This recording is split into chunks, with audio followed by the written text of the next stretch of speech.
pontosan itt, emellett, a folyó mellett történt, hogy az utók elrabolták Marikát.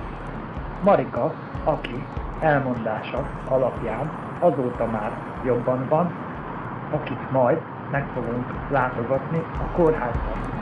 És itt, emellett, a folyó mellett történt, hogy az utók elrabolták Marikát.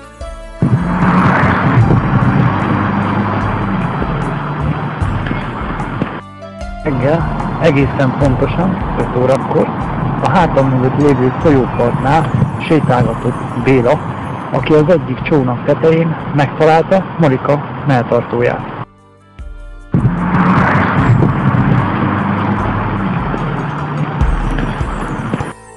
A már feltárt és elolvasott jelentések szerint ebbe az erdőbe próbált menekülni Marika az őt üldöző idegen lények elől, amikor egy mentőautó szirénája szakította félbe a még meg nem történt esemény sorozatot.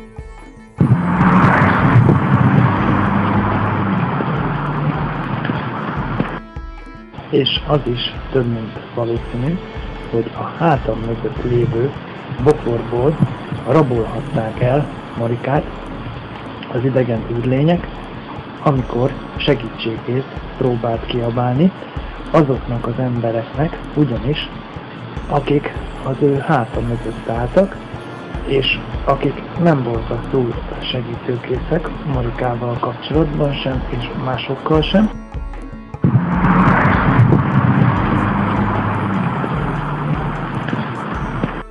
És valószínű, hogy itt ennél a csikkes szerkezetnél történt, hogy Marika eldobta az utolsó 100 cigarettáját is.